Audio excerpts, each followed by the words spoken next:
Mister? How do you operate this Twitter thing or this Instagram thing or whatever the heck? You're supposed to know all this stuff. Anyway, welcome back to the show. Down the stretch we come here on this Manic Monday edition of Snowman in the Morning, as it is 38 past the hour. And you know what?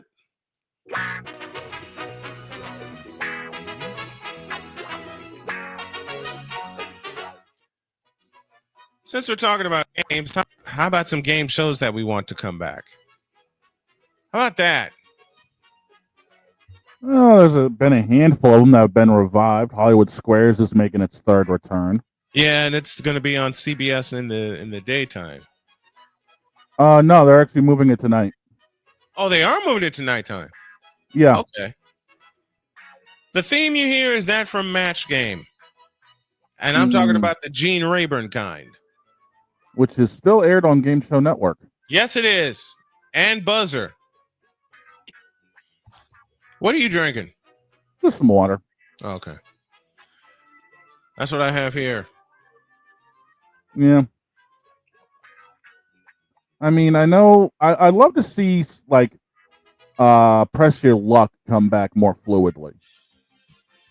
You know, instead of coming back. You went in my head to bring that one out. I mean, it comes back every so often, but it's only around for like 8 or 10 episodes. Yeah, and it's an hour-long episode at that. Yeah. That's not fluid. No. I'm even $100,000 Pyramid. There you go. You keep naming them, and I'll keep bringing them. I mean, they've even brought back stuff like Scrabble on CW. Hold on. And they brought back Scrabble? They brought back Scrabble on CW. Raven Simone's hosting. Oh, God.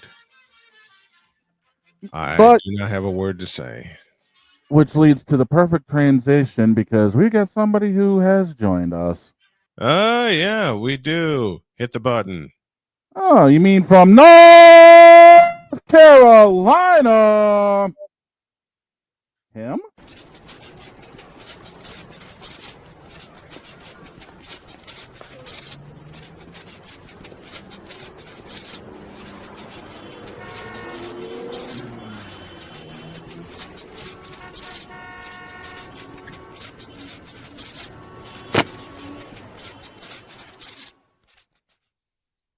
Here he is. Jay Spivey joins us on the Invader Coffee guest line. What's up, Jay? Good to have you back. Hey, guys. How you doing? What's up, Jay? Man, did you yell yourself weak again? No. I've been sick all week, so I'm just trying to get over whatever I have. Oh, man. I'm sorry. Dude. Back into the flu get you? I don't know what I have, frankly. So I thought I had a cold, and it's gotten worse the last couple of days. So I don't know what I have, really. Been there with that. I don't think I told Jay this funny story of my first battle with COVID. I got COVID Christmas Day of 2021. I went upstairs, I laid down, and about an hour and a half later, my wife comes up, and she's not feeling well either. And she looked at me and she says, "I'm willing to bet you caught COVID." I say, "I'm willing for that bet too." Took the test. Guess what? Got COVID. Wife took the test 24 hours later. She has COVID. So we're in the house for the next 10 days. The Colts were playing the Jaguars in week 18. I still had enough strength to do the interview with Matt Taylor, who is my good friend and the voice of the Colts. We watched that first drive of the Jaguars marching it right down the field on the Colts and socking them in the mouth and stick it in the end zone. I looked at Jody and she looked at me and we're like, we're taking a nap. This game's over. Sounds about right. Speaking of this game's over, Jay, can the Panthers do anything to get back on track? Because we talked about that earlier in the show. Well, they got better into the regular season, but I think that's because, again, the key component here is if Tepper let his football people run the football team. But that ego's going to tend to get in the way. But You've they're said a it many long way times. from being really legitimate. Mm-hmm. That ego of his is going to get in the way, and it's something that you've mentioned a ton of times with not just the Panthers, but with the Hornets as well. Oh, the Hornets are a disaster. That's an understatement. The Panthers get all the pub because it's the NFL, obviously, but boy, the Hornets are just a disaster. Man, the Hornets are a train wreck right now. They have no chance of ever really competing, at least the way they're currently constructed. Mm-hmm.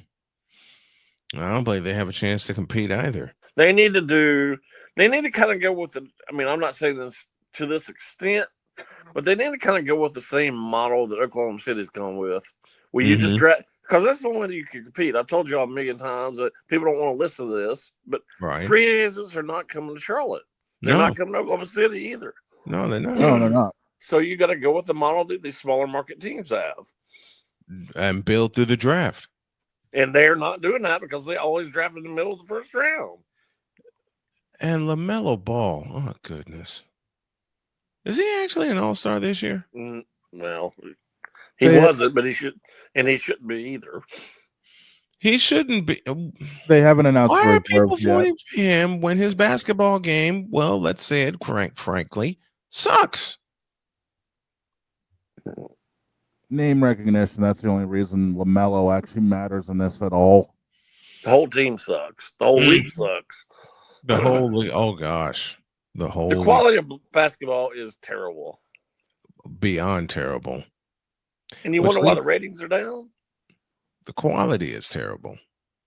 You don't want to see. I know he's changed basketball. I get that, but just because Steph Curry can shoot 3-pointers doesn't mean that every single player in the league should shoot 3-pointers. Thank you. Why are 7-footers shooting 3-pointers?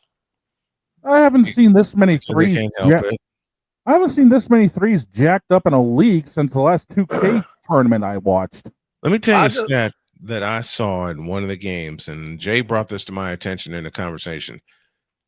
When you have two teams hoist up 93-point field goal attempts, not 9, 90. Oh, it's awful. I know this is college basketball, so I'll say that up front. I mean, it's totally different than NBA, but it's kind of going that same realm. And I see it at all levels of basketball. And the quality of play has gotten so bad it's hard to watch. Mm-hmm. I was at the Wake Duke game on Saturday. Mm-hmm. And I saw the two teams combined 12 for 50 from 3. That's hard to watch. I'll give you one. The last that they played last night, OKC in Portland. 28 for 70. Is that combined or one team? Combined. OK was 10 of 30. Portland was 18 of 40. Oh, 18 for 40 is really not that bad, but 40 attempts is way too many. Exactly. It's way too many. The fact that they took 43-point field goal attempts. I mean, 18 for 40 is really a pretty good percentage. But 40 attempts is way too many. Listen, I had an argument with somebody that claimed LeBron was the greatest. Oh, God. Oh, there's more. There's more. There's another name he mentioned to me, James Harden. Oh, my word. Yeah, thank you. How in the world is he even considered? I'll tell you why the fellow who brought it to me considered it, because Harden 2 years ago averaged 37 points per game. And I said, listen, I said, listen, you can't put James Harden and Michael Jordan in the same conversation. And he said, why not? I said, I will tell you a mind-blowing stat that many people don't believe, but I watched it happen. See, in 1980, the 86-87 season, Michael Jordan averaged 37.1 points per game. You know how many 3-point field goals he attempted that season? Not many. He didn't shoot that many. A dozen. In 82 games, he attempted a dozen 3-point field goals and averaged 37 points per game. His jump shot was improving. His mid-range game was improving. We all know he could attack the rim. He only needed to take 12 3-point field goal shots. in a season. Now nobody can even shoot a mid-range jumper. Nobody knows what it is. No, it's either a dunk or a three-pointer. Mm-hmm. And which fills up the highlight sheet and the stat sheet, but it doesn't fill up for me. And Jay, I know you've said this also. It doesn't fill up the basketball sheet for me. No, it doesn't. And listen, I'm thrilled to death that I could have gone to that game Saturday, and it was a fun atmosphere. Mm-hmm. But a good chunk of the game was unwatchable because they kept hoisting up 3-pointers. I mean, it was hideous. And Cooper Flaggett is great. Don't get me wrong. Mm-hmm. But why is a 7-footer shooting? I mean, he basically hung out on the 3-point line. He wasn't inside at all unless he drove to the basket. All day. I mean, come on.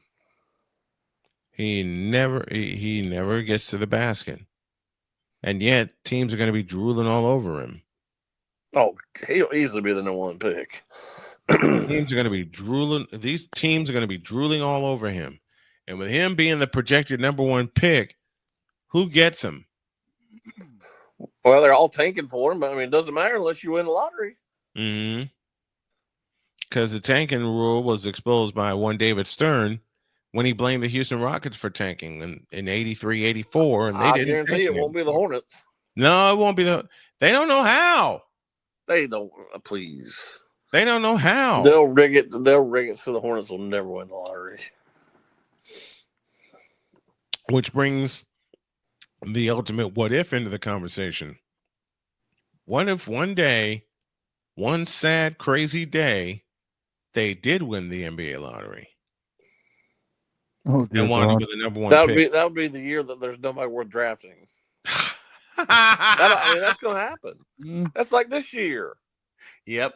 That's like this year in the NFL draft. I mean, there's not a real number one pick this year. There's not a great quarterback. So who are you going to draft?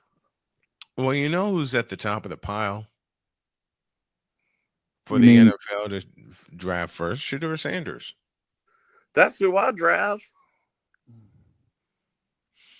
Shedeur Sanders is there at the top of the draft, and whoever takes him better be smart enough to build around him. But here's a question for you, Jay. Who do you think will draft Shedeur Sanders? Who do you think will take a chance on him? Well, yeah, he's going to be in the top 2 or 3 picks. It's just a question of who and how they trade for him. Right. Because there will be some trade movement for him. I am pretty much guaranteeing that. No, there'll be trade movement for him, Travis Hunter, and doggone Genty. Well, to me, it sounds like the number one. It sounds like most people project at least the quarterback number one pick to be Cam from Miami. To me, Shedeur is way better than Cam, in my opinion. Yeah. What about Jackson Dart? Well, I saw him in person. I mean, he's probably he is just because he's a quarterback. I mean, there's such a dearth of quarterbacks now. Yeah. And as we've talked about 1,000,000 times on this show, it's the worst coach position in all sports. Yes, it is. And I've heard this over the last couple of weeks, especially in the playoffs, where, you know, I know it's kind of changing. The position itself is changing. But I think a large part of the reason it's changing is because people don't develop quarterbacks to how to throw in the pocket anymore. So they're going to all start running. They all run. Sad thing to be happening right now. I mean, the first sign of any trouble with any kind of blitz, whether it be a blitz or not, they start running. They start running. They don't keep their eyes downfield. They don't just move the pocket to the left or to the right so they can have some room and some time to throw.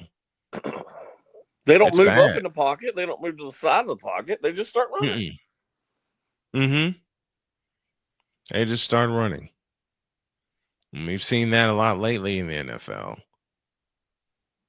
And here's another point. We talked about this earlier. Teams don't want to run the football anymore. Why are teams so allergic to running the ball? Well, I hope that changes now. That with Saquon Barkley, I hope this sort of changes a little bit because me too. You could argue that was one of the worst decisions of the history of the NFL to let him just walk to your division rival for nothing. And now Saquon's playing in the Super Bowl. He's had a phenomenal season. And now Saquon's playing in the Super Bowl. And somehow the two guys who let him walk are still coaching and general managing his previous team. I don't understand that at all. Me neither. I counted Brian Dable to be gone. I thought both Dable and Shane would be gone. You can't let him walk and embarrass you like he has this year. They didn't want to pay Saquon Barkley, and they mistakenly paid Daniel Jones instead of telling Saquon. Who's not even on the team anymore. No, who's not even on the team anymore. I'm like, what in the world is that? Just let him walk. Mm-hmm. To Philadelphia. A division rival. A division rival that's not. The Eagles are a far better team right now than the Giants. I get that. Mm-hmm. But that doesn't mean he didn't have a good year this year. They're not looking at that. But I hope we're sort of turning the corner now, and I hope it kind of changes in the draft and in free agency the next couple of years with this. Yeah. Because, I mean, you guys are probably the old mindset where if you weren't, it's either quarterback or a running back. They ran things. Yeah. I mean, you look at Emmitt Smith or Walter Payton or anybody, any of the great ones, Barry Sanders, any of them. Marshall Faulk. Any of those guys. Roger Craig. Could you imagine letting them walk? Mm-hmm. New England did. Curtis ended up going to the Jets. Just let them walk. Oh, we can get a guy in the third or fourth round. And they never do. And they never do. All right, we're going to put a bow on this puppy. Jay Spivey joining us here on the program. Jay, want you to get well and come back with us next Monday. I'll be here. All right. Sounds good. You. We appreciate you.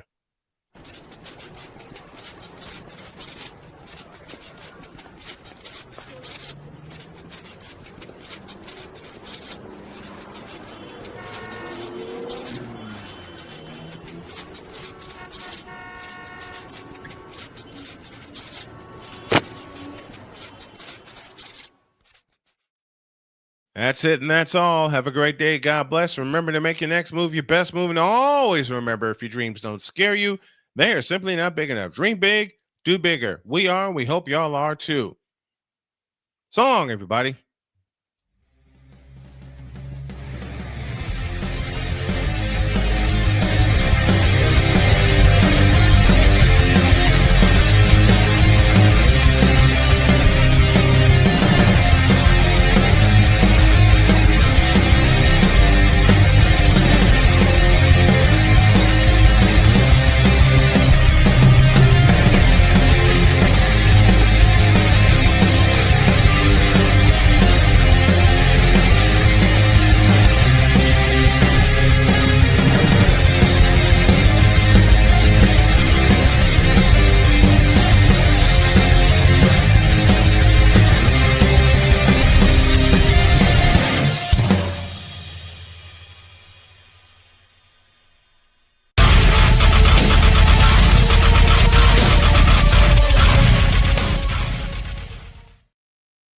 I'm going to get me a quick nap because I was falling asleep at the end of the show. Joel Embiid, you still a bitch. Later, everybody. Bye.